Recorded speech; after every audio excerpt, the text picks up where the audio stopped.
another stall? Travis, thanks so much for being with us today. Really appreciate your time.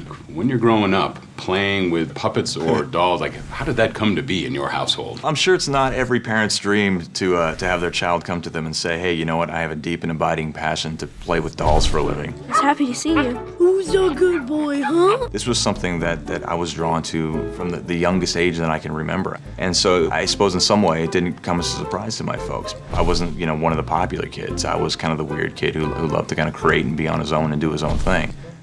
As an animator, when you're bringing a puppet to life, you want to find those aspects of your personality that you can imbue into these characters. And with Norman, for someone like me growing up, a bit of a weird kid, it was not hard to do that.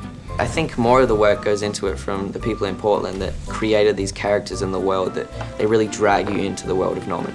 I actually felt very privileged that I got to go up and see them in action, and that blew me away as well. So you got to see it? I think you probably had this feeling as well. You weren't expecting as much patience and work that goes into it. It just feels like a big family. It's a miniature world. We build it, we light it, we shoot it, we photograph it.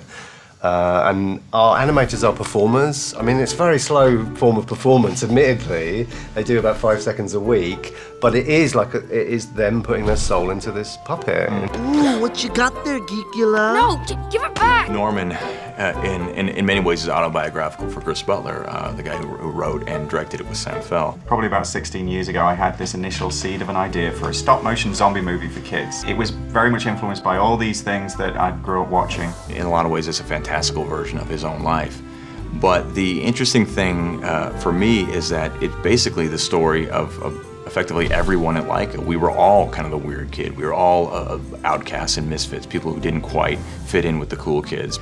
But at the same time, like Norman, when given the opportunity, we could actually contribute something special to the world. Folks won't really know all that went into it. No. Because it's... And they shouldn't. No.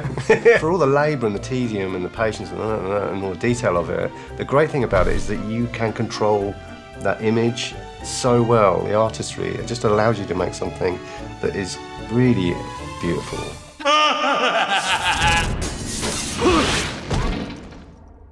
You might want to give that a few minutes.